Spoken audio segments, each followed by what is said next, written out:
Okay, so, well, thank you for coming. I'm going to start this talk about selling and show you why geeks can also sell.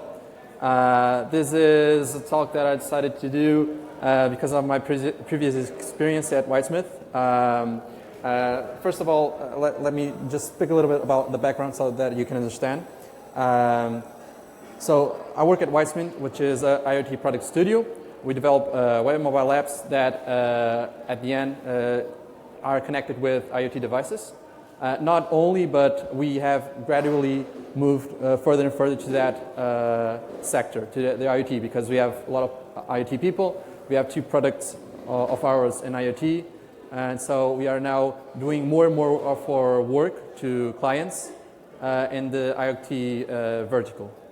Okay, so myself, I am a physics engineer, and at Whitesmith, I do a business, which means I go talk with clients and get new clients, and I also do some code and some internal projects, and help to move the company further and doing some operations work. Okay, so why this talk? First of all, the talk, the reason why I started doing this talk is because after the work that I did, I noticed that what we tend to believe that is, what we tend to hear currently a lot of the times is that people don't do sales because they think that they are not salesmen, they don't have the skills. They think they don't have the natural manners to do sales. They are not extroverted. And as I worked in this area and I learned more about it, I started understanding that this is not really a good excuse for it. So, and the second reason is that we are always selling something. When you are talking with someone, when you are speaking about trying to decide which color to paint the wall, you are telling people that you are trying to sell your idea. So selling is not only about trying to sell a product to someone, sell a phone, a mobile phone, but actually to sell ideas, to tell people why your idea is better than other one's idea. Okay. So, first of all, I will ask you a question that is, your understanding of salesman, from the person, for example, that you see knocking on your door, which characteristics do you see the salesman to have? When you see the salesman at the door, what do you think? Or when someone is calling you on the phone to sell you a new payment plan, what do you?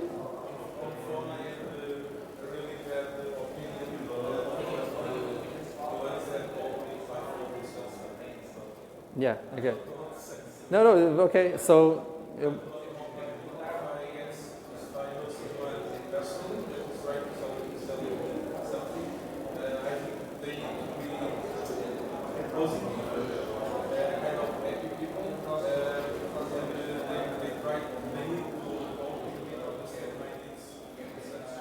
Okay, but the goal for this is actually what you were saying at the beginning. The goal for this, so you're going in the right direction. So when you see someone, you were saying that when you see salesman, you were saying that you don't have the best opinion. So what do you think when you see him? Is he annoying? Is that it?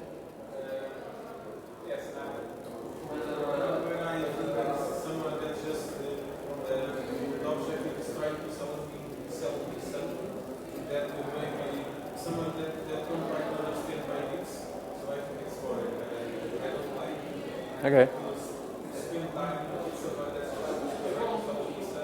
Mm-hmm. Yeah, that's a very good phrase to put it. Anyone else? What do you see what do you think when you see someone knocking your door or calling you on the phone to try to sell you something? Sorry? Bad to sell? Okay. Very well. One more. More keywords. What do you think of characteristics? What do you...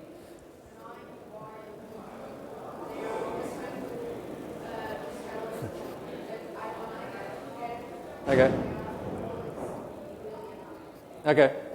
Okay, that's it. Very well. That's typically what people think about a salesman. They think that they are trying to manipulate you. They're trying to lie to you just to reach their goal. That is to sell you what they have in their hand. And so, though, that's what I wanted to achieve at this first stage. Now I have another challenge for you. I'm going to show you 4 videos. The sound here is not very well because of the noise right there, but I'm going to show you 4 small videos. And so I will ask you then, what do you think, who you think is the best salesman? There's no right answer here. I just want to understand this, okay, from you. Couple of moments telling you about 2 new ventures that could be incredibly helpful to you, and what's more, they cost you nothing. Okay, this is option A, Len Smith. Option B. I'm gonna climb my mountain again. No matter how many times you get knocked down, if you believe you can get up again and do it. Never give up. I will climb my mountain. I will put on imaginary blinders like a racehorse, where I can't see this mountain or that mountain over there. But when I get through climbing this mountain, I'll climb you. And I'll climb you. Climb. Okay, it's Joe Girard. Option B. Option C. About 6 months ago. McKenzie. And I live in Japan. And if you're not aware, Japan has a very intense work culture, which thankfully I'm not a part of much anymore. So on the first day I went to the hospital when my wife gave birth, they said, "Congratulations, Mr. McKenzie, on the birth of your daughter." On the second day, they said, "Oh, that's interesting. You took off a second day to be with your wife and child." And on the third day, they said, "Mr. McKenzie, are you unemployed?" And I said, "No, I'm the CEO of a software company." And they said, "Oh, great. He's unemployed and a liar." So to prove that I'm a CEO... Okay, option D. You got leads. Mitch and Murray paid good money. Get their names to sell them. You can't close the leads you're given. You can't close shit. You are shit. Hit the bricks, pal, and beat it, because you are going out. The leads are weak. The leads are weak. Fucking leads are weak. You're weak. I've been in this business 15 years. What's your name? Fuck you. That's my name. You know why, mister? Because you drove a Hyundai to get here tonight. I drove an $80,000 BMW. That's my name.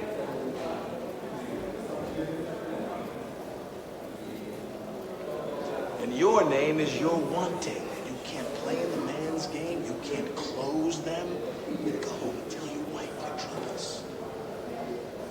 Because only one thing counts in this life. Get them to sign on the line which is dotted. You hear me, you fucking faggots?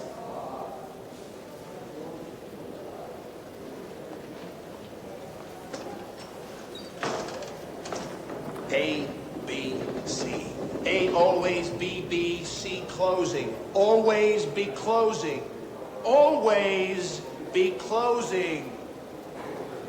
AIDA. Attention, interest, decision, action. Attention. Do I have your attention?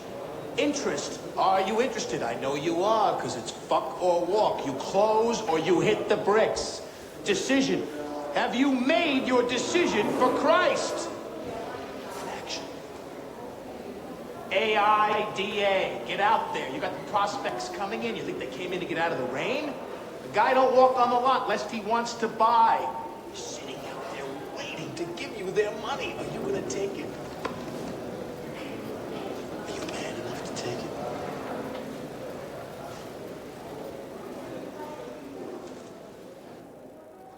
Okay, very well. So, from these 4 options, who do you think is the most the best salesman, or who at least has the best, is corresponding to the best stereotype of the salesman.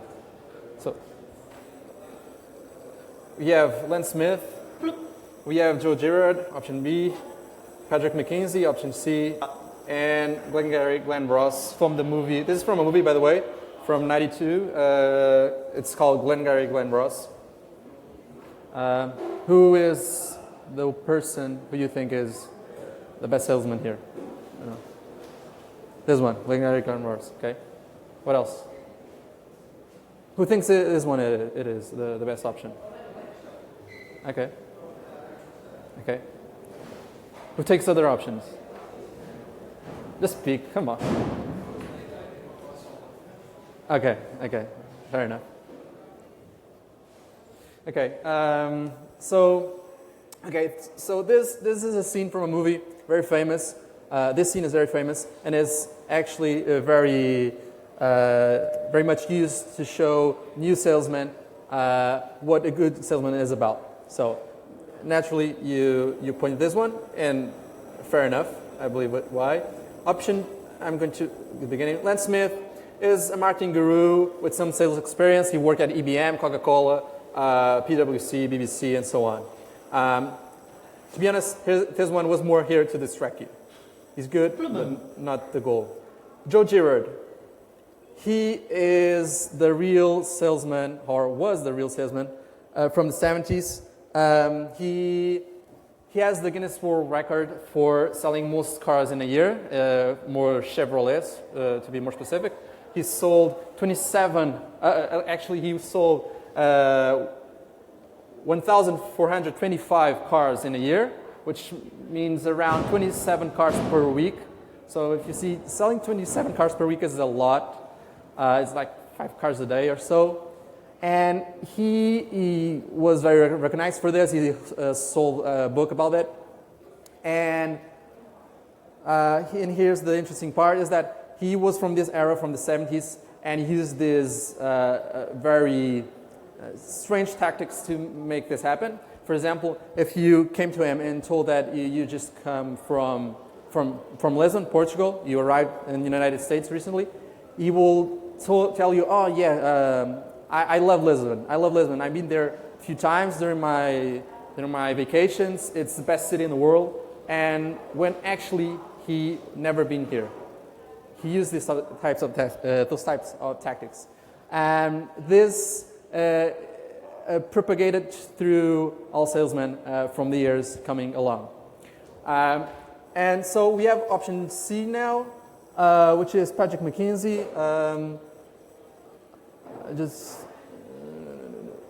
So Patrick McKenzie has a company, I don't remember the name to be honest, a software company. He has a very famous blog which is called Causal Meals. His blog posts, a lot of them talking about his financial results and his company financial results, which are very good. Track very well on Acro News also. And he's a pure geek. And he talks about sales. He writes about sales.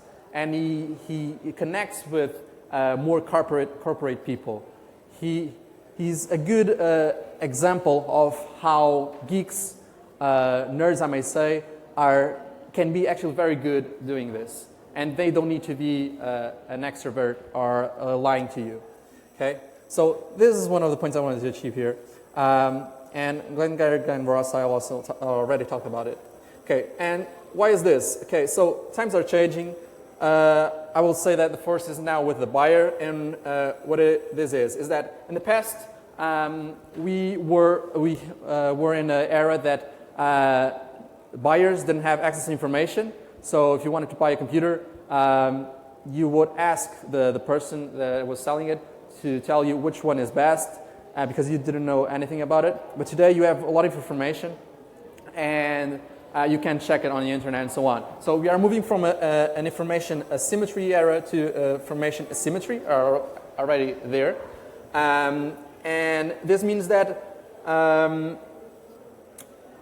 what you want here is to have someone, as you were saying, someone that is selling you, trying to help you solve a problem.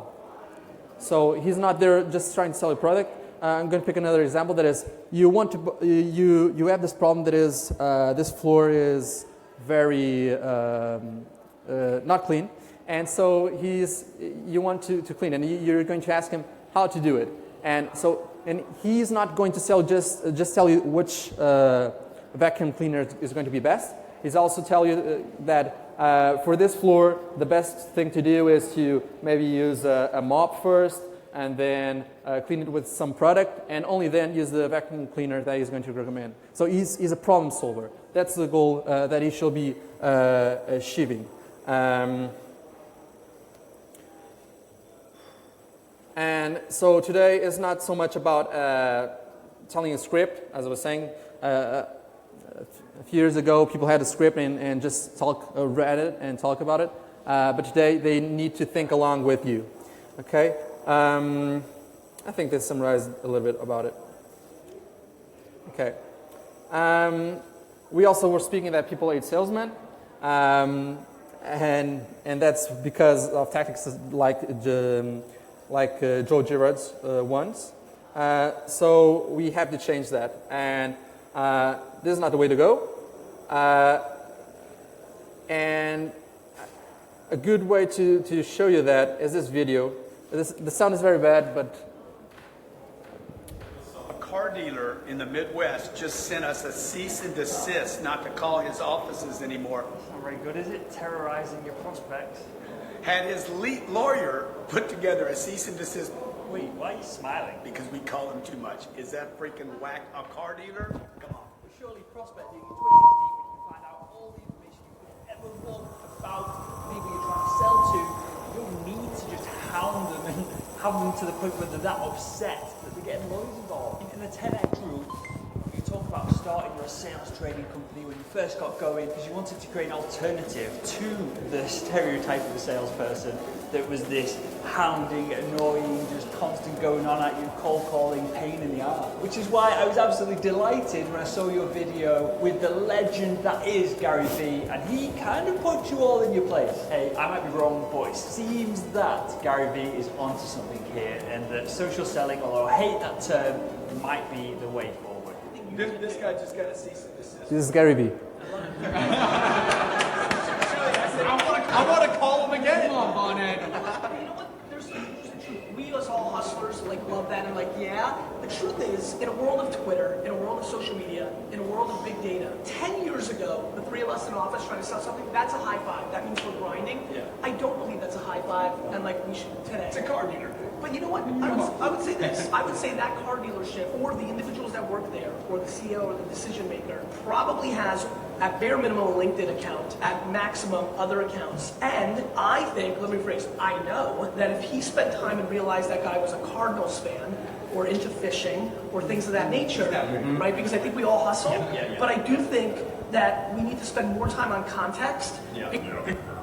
You'll always get it done, but you'll run through that glass wall when there was a door right there. I do think we live in an incredible world of sales now, where if we take a step back and do a little bit more context building, we can do so much more damage. And I think here's the punchline. Picking two people. If one's just cease and desist and crushing and fucking working 18 hours a day, and somebody else is plotting just tortoise and hare, I think if we all sit here and say, how did the month go? And Sally in the corner, who's super quiet and searches Twitter all day and understands everything about every person before they call, and she says, I sold 49, and Rick, who's fucking punching everybody in the mouth, is I sold 17. Fucking Sally won. And so I think we're going to congratulate them both. Of course, I'd like to think, Mr. 10X man, that you're gonna fucking celebrate Sally more because she fucking sold 49 and Rick sold 17. Yes. Uncle G, I love the content that you're putting out, mate. What you're doing in that.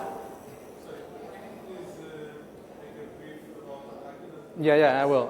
Yeah, I will. Okay, so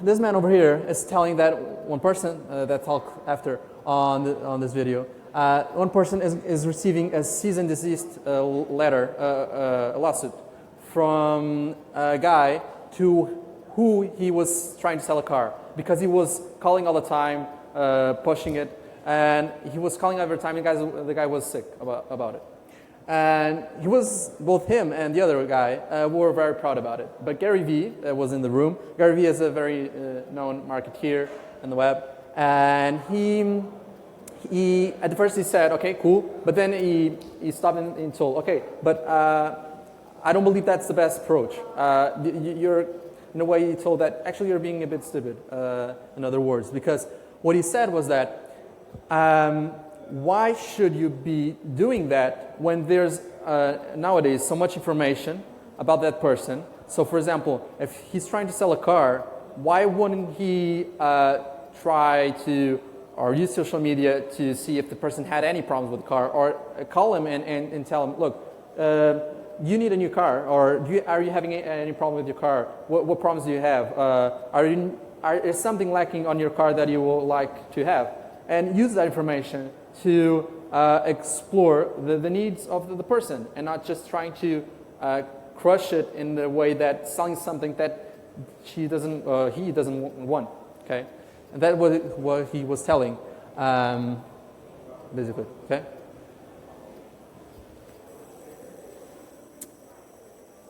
Okay, so now how to do it. I'm going to tell 3 big things that I think is the main characteristics of a salesman. The first one is empathy. Opera does it very well, is known for doing it very well, which is basically being able to understand the other person's side. This quote from Ford nails it very well, one of my favorites. As a side story, Amazon, when it's building some of their products and features, they have this, I think it's a yellow chair in the room, which is the client's, the user's chair. It's no one's there, but it's to signal that we should be doing things for this person. What is he's thinking? What does he want to do with our product? So it's to signal to the people in Amazon to be always thinking about the end user. Okay, put in their feet. Yeah, and by the way, okay. So related is that the best salespeople tend to be the people that have had the same experience than the person that they're trying to sell. So if you're trying to sell a shoe store, an online shoe store, you'll be much more able to do it if you had experience of selling shoes, because you understand the problem that your client, which is trying to sell shoes, is going to have. And at the same time, best salespeople are the ones who have this kind of chameleon effect, which is they use the same tone, the same language as the person that you're trying to sell. So if we are going to sell the things to government, maybe you shouldn't be using the same type of language as a geek person. Okay, and it's not only about the terms that you use; it's also how you behave in a way. Because humans tend to like very much people that behave in the same way. This is done very unconsciously, and so because in a way people like yourself. So that's a good thing. Second point is resilience. Why? Because you're going to be rejected a lot, and I mean a lot really, because most people will not want to hear from you. Most people will stop answering your emails or your calls, and so you need to see this as something normal. You need to be able to stay afloat when this happens. Sometimes you'll think that you suck, and that isn't true, or maybe hopefully it's not true. You need to, of course, to be thinking about how you can improve, but you should realize that it's normal that 95% of the people you speak to are not going to buy what you're trying to do. Okay, and that's very, very important, because I see a lot of people who start doing sales or think about sales, but things are hard, and when they see the results, they think they suck and they stop. And their motivation goes downwards. Okay, this is very important. So great salesmen people see rejection as temporary, and something that is external. So this, in a way that is not only about them, it's also because of other things that happen on the other client side.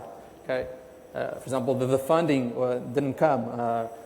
The board meeting, they decided that they want to go other way, so that's why they didn't want to buy your thing. A lot of the times is that. And said that, so you need to be persistent, you need to be optimist, as you were saying at the beginning, and be confident. Third point, clarity. Clarity, which basically means be concrete, make the idea appear in their heads, and do it by giving examples. So what this means is that when you're explaining something to someone, do it in the words that they understand. If you're trying to sell an API to someone who doesn't know anything about technology, you will not just use the word API and hope that they understand, or think that, okay, this is a good thing because I'm going to use a buzzword and sound awesome, and they will not know what I'm talking about, but they will think that this is very cool, very smart. That's not the way to go. The way to go is to make it clear for them what you want, what you mean. So don't try to be sexy or sound smart. Just be concrete, be clear, okay? And this ends the 3 points, the 3 characteristics which I believe are the most important for salesmen. Resilience, empathy, and clarity. So you can phrase it as REC, make it easier to remember. Moving forward, you may say, okay, that's really great, Daniel, but I'm not an extrovert. I will never make a good salesman. And to put that again, you don't need to be an extrovert to do sales. Actually, that can be a bad thing because people that are extroverts tend to talk a lot. And so you need some sense of hearing and understanding people. And the second thing is also that the majority of the population is somewhere in the middle. It's not on the extremes. So you have good chance of talking with people. So you have 2 things here. You have good chance of being there, or even if it's more to the left. And also that people, the population that you're talking to is also around in the middle. So you're talking with people like you most of the times, okay? Or near that. And then you can come to me and tell again, well, I don't have skills to do it.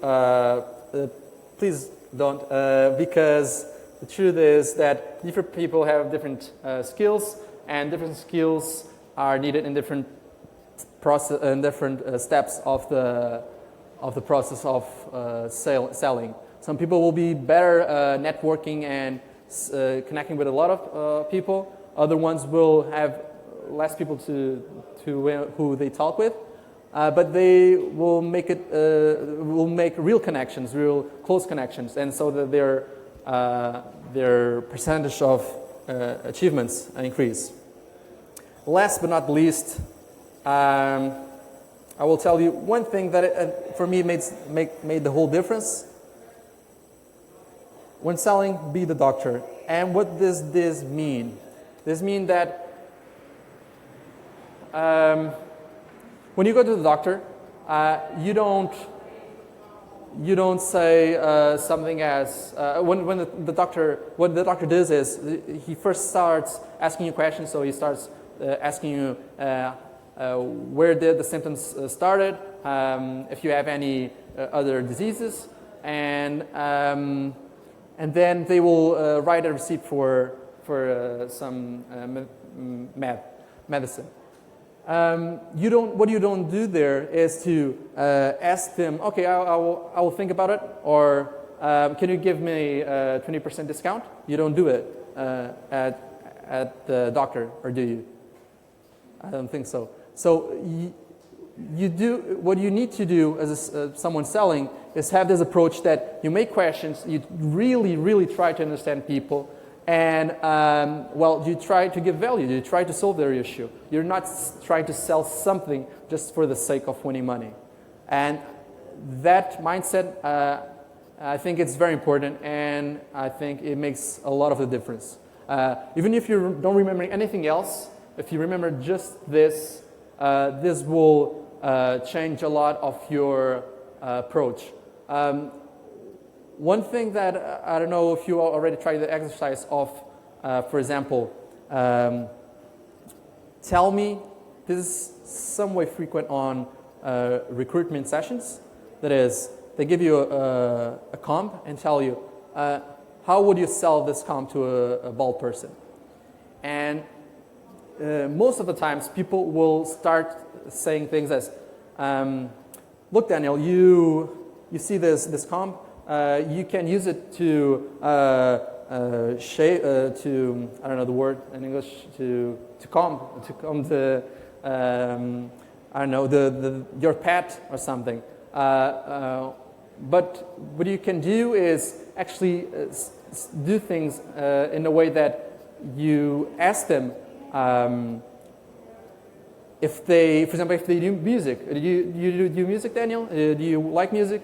Because this comp can do very good sounds, and you can start, if that's the case, if I do music, you will say, okay, this is good because you can do very good sounds with this comp. So you're not trying to force things out to sell something that, I don't care, to sell things in a way that, well, okay, that could be useful. Okay, I actually do music and I like to make strange sounds in my songs, so that comp will be nice. I don't know, whoever uses comps in their music. Yeah, and that's it. I have one more slide, but well, I put a lot of slides here, but the last one is that even though you need to be honest, you can't be passive. You need to hustle, you need to go after people. People will forget to answer you. You need to, in a way, be a little bit annoying in the sense that you ask them every week or so, but in not a very pushy way, in a way that, oh, so sorry, have you forgot this? Any news here? Oh, I just saw your blog post about this new product of yours that you're going to release soon. Maybe we can work together for this. Use those types of situations to follow up. References, if you want to know more about it. These two books are very good. That YouTube video with Gary Vee was from Salesman Brad, and the blog from Close.io. I think those are good references. Okay, thank you very much.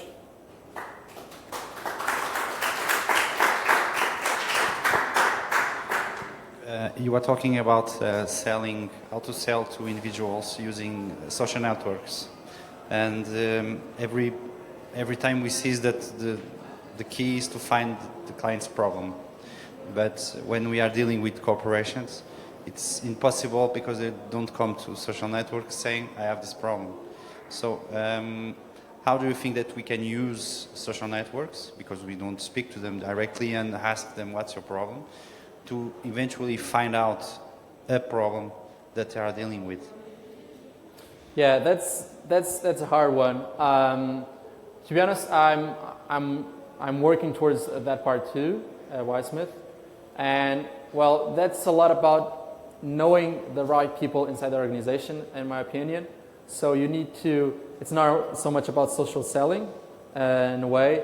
It's about networking and knowing people who knows how the organization works inside, and try to move up on the decision-making process.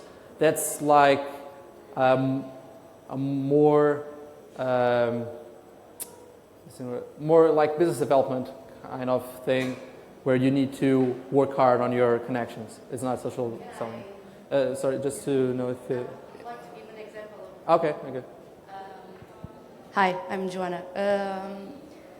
Maybe for really corporate businesses, you could, you want to sell comms, for instance, but you could create a connection with a company that makes events, and they approach the company. You want to go to a ski trip, it's a really low price, And in a ski trip, you approach them, or they are sponsored by you, and you can attack in a more relaxed environment, for instance. Indirect that's a good idea. communications. Yeah, what other trick that sometimes you see on the internet is that people doing something as sending an email to someone that they want to talk with, for example, New York, let's say, and you send an email asking if she's available, if the person is available next week to speak. If she says yes, for example, tomorrow, she says yes, they just take the plane and tell, look, okay, great, I was here, so I wanted to check out if we could speak. So they kind of they weren't there, but they made it happen in a way.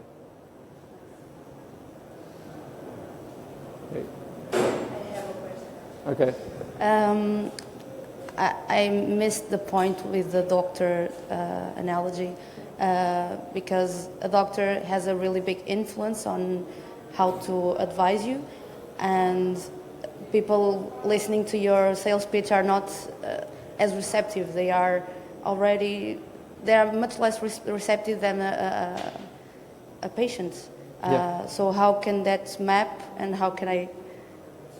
That's credibility, and credibility comes with past work and your ability to say to them things, to prove them that you know about what you're talking, and that.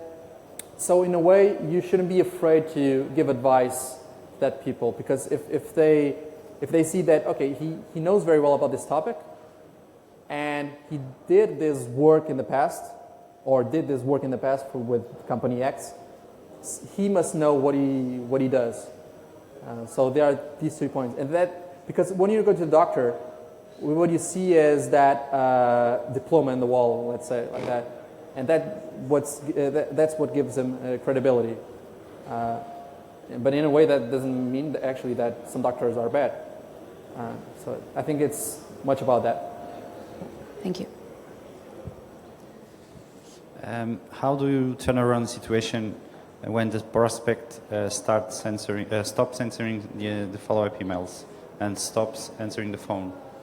Yeah, well, if someone doesn't want to speak with you after a certain point, in my opinion, that means that it isn't worth it. There are different approaches to this. Some people say that they will keep following up until they receive an answer, even if it's a no. Others say that after 5 or 6 follow-ups, that means that they don't want to talk to you. One thing to try to make people answer you, or to at least know if they are still interested or not, is to send like a last email saying something as not interested anymore. If you're not, that's fine. We will stop here and let's be happy and say goodbye. Because when people see that email, sometimes people are in a rush and don't answer because they forget or don't have time. And when they see that email, they say, oh, wait a minute, I actually still want to talk with them. So I'm sorry, no, I still want to talk to you, and let's schedule next week. Because there is a lot of people saying that if the client doesn't answer, maybe he doesn't have an answer yet. He's still thinking about it. So if you do that, you may go to a point when, okay, he doesn't want to wait, so let's close. Yeah, that's true. So that's why, one, I think that you should, after a certain point, tell them that maybe this is the end. Maybe you don't want to talk with me, so they can understand what's the situation there. And second,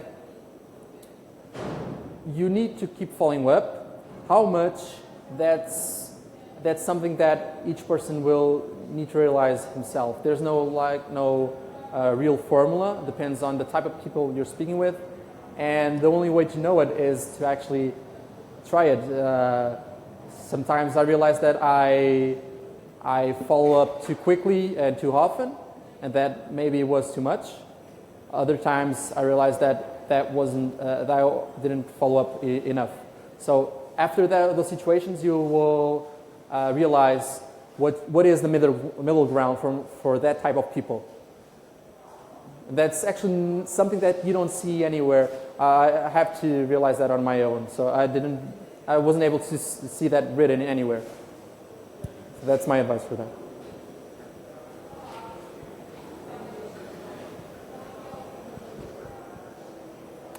Okay, thank you. Thank you.